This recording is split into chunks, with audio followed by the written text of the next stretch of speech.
Magandang panahon sa ating lahat, sa mga nanonood sa ating palatuntunan, ang Don Robert Ramiro Live, na maghahatid sa inyo ng mga impormasyon na may kinalaman sa mga isyong panlipunan.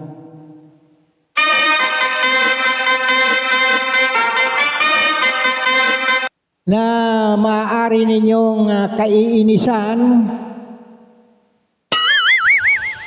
at maaari din namang kagigiliwan, sapagkat babatikusin natin sa palatuntunang ito ang mga tiwaling lingkod ng bayan. At pupurihin natin ang mga nagsiserbisyo ng tapat sa sambayanan. I love it! You guys are so great! At wala tayong papaboran o kikilingan sa mga karakter na napapaloob sa daloy ng mga impormasyon sa programang ito.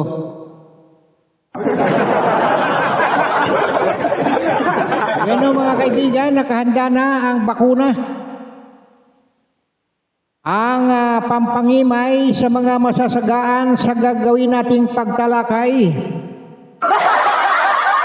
na ang paksa natin ngayon ay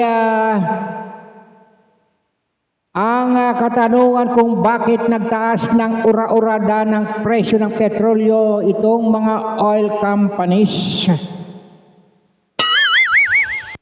Bago pa man sumiklab ang gulo sa gitnang silangan. Sa nangyari kasing pagdinig sa Senate Protect Committee, sinabi ni Senador Rodante Marcoleta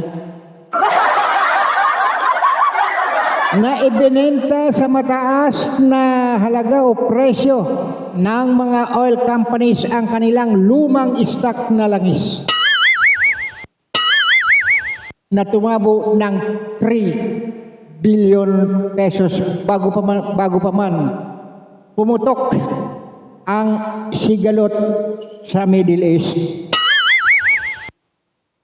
Alam niyo ho, ibinida pa nga ng presidente na mayroong 60 araw na imbak na langis. Pero makalipas ang 2 linggo, nagtaas kagad ng presyo. Ano to? Para lang sandali. Ang ibig sabihin mga kaibigan, ibinenta ng doble ang presyo na binili sa murang halaga. Unang-una sa diesel. Ang 55 pesos kada litro ay ibinenta ng doble na sa average na 125 peso kada litro. Sobra sa kalahati. Doble, sobra sa doble. Wala pang giyera yan sa Middle East. Wala pa, nagigiraan pa lang yan, patutsadahan pa lang siguro. O kaya ay pakiramdaman pa lang. Sa diesel pa lang ho yan ha. Wala pang giyera nga eh. Nang magbenta ng sobra-sobra itong mga oil companies diyan po sa produkto ng diesel ay pinatungan ng 75 pesos kada litro ng konsumo ng bansa sa loob ng isang buwan ay 996.3 million liters. Na ang mga negosyante ng langis ay tumabo ng 2.32 million pesos kada araw. Kita mo? 3 billion kada araw. Ito ay wala pa yung wala pa yung giyera, paparating pala yung krisis ng langis. Ang kinita 3 billion na kagad. Tumabo. Sa gasolina, yung 50 pesos ang presyo kada litro mga kaibigan ay wala pa rin giyera ito ha. Makalipas ang 2 linggo, umakyat sa 80 pesos kada litro. Pinatungan kaagad ang 30 pesos kada litro. Ang konsumo ng bansa sa gasolina ay 740 million metric tons. Lumalabas sa computation ni Senador Rodante Marcoleta. Tama ito na sa screen. Tumabo ng tubong lugaw ng 3 billion pesos ang mga oil companies bago pa man magkagyera dyan sa Middle East. Bakit? Ang tanong, bakit kayo nagtaas ng presyo? Alam nyo, may sumagot na isang undersecretary, si Wimpy Puentebella ba yun, ng Department of Energy. Practice di umano ng mga oil companies na ipasa ang replacement cost sa mga mamayan para madagdagan o to replenish, para maragdagan ang supply kapag normal ang sitwasyon. Anong logic to? Kukunin ninyo sa taong bayan ang inyong pambili ng gasolina sa mahal na halaga.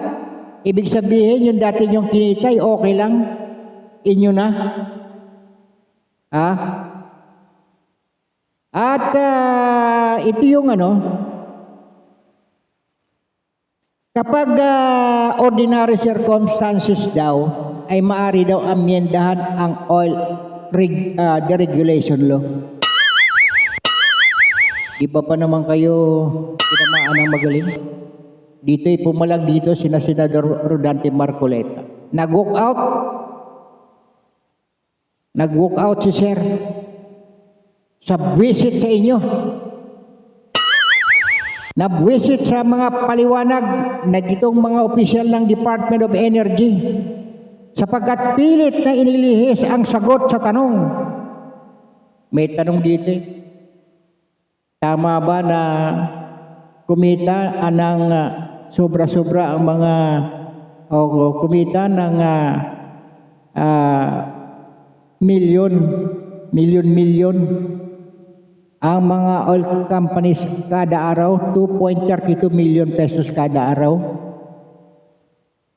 Sinuma yun, pinagsama na yung dalawa, yung petrolyo at gasolina, umabot ng 3 bilyon. Makatwiran ba yun? Pagkatapos, pagtataas ang presyo ng langis, ipapasa ninyo sa mga mamamayan. Harap-harapang huldapan yan. Kaya nabwisit, nainis. Sapagkat malayong-malayo ang sagot sa tanong. Ano sabi ni Senadora Loren Legarda? Unfair. Hindi makatwiran ang ginagawa ng mga oil companies. Hindi insurer o taga-siguro. Ano ito, insurance? Hindi insurer ng mga oil companies ang publiko. O nga naman, naka-insured ba ang mga langis ng mga oil companies, naka-insured ba yan sa publiko? Tinamaan kayo ng magaling. Kailangan bang bayaran ng publiko ang halaga ng pagtaas ng presyo ng langis?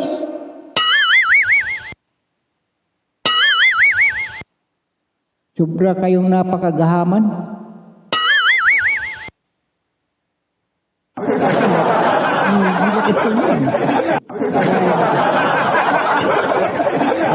Hindi ako makatawa ng maayos. Nabuwisit din ako sa inyo. Sana karamahin kayo. Nawala na tuloy. Nasaan na yun? Okay na.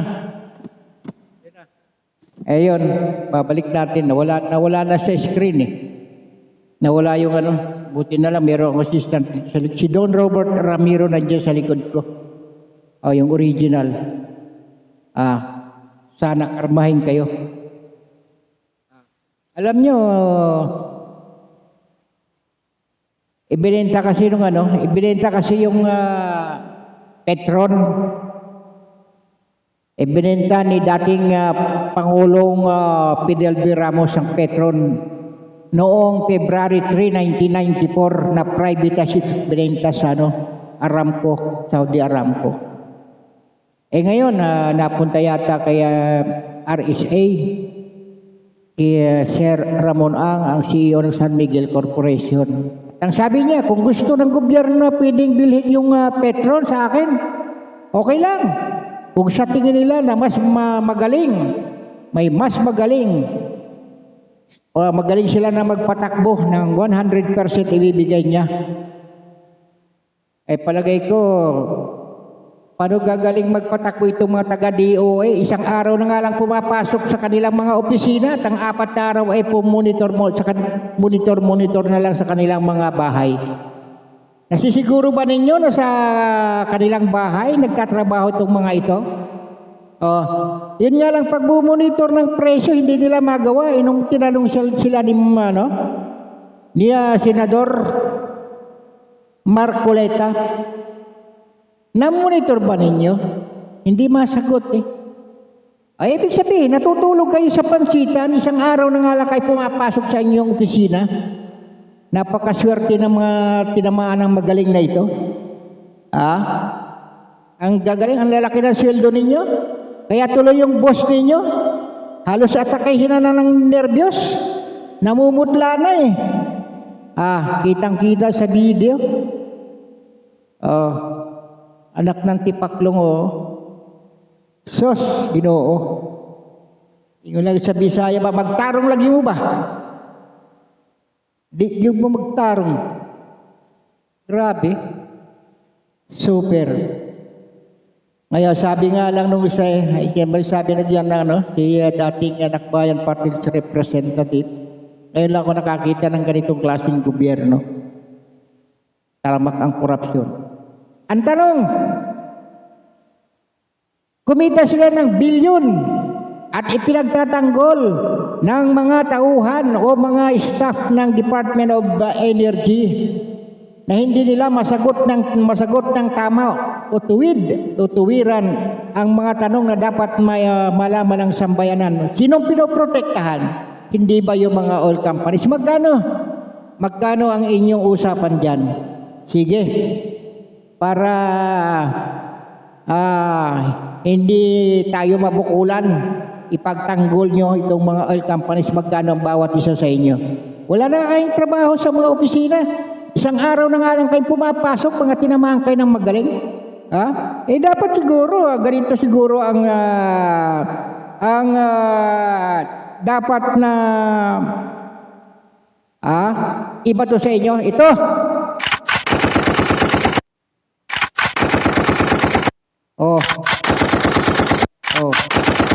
Doon kayo itapon sa doon kayo itapon sa Iran. Doon kayo mag-monitor. Pumunta kayo doon sa Iran, sa Middle East, doon sa Dubai.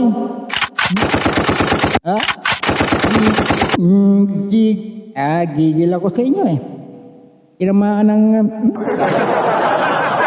Ay, nako. Kita mo, ang dami. Itong mukha na ito, nakikita nyo sa screen. Yan. Isa yan. Hindi makasagot ng tama. Palihis. Parang mahina yata sa tawag ito. Merong understanding comprehension sa tanong. Pag sinabi, anong pangalan mo? Kasi po, ang nanay ko, ang binigay na pangalan sa akin, ganito. Hindi ganoon ang sagot. Pag sinabing, anong pangalan mo, sabihin mo pangalan mo. Ito hindi Paliko-liko pantimat. Ay, nako. Paliko-liko pa. Palikulo. Ay, nako. Paliko-liko talaga.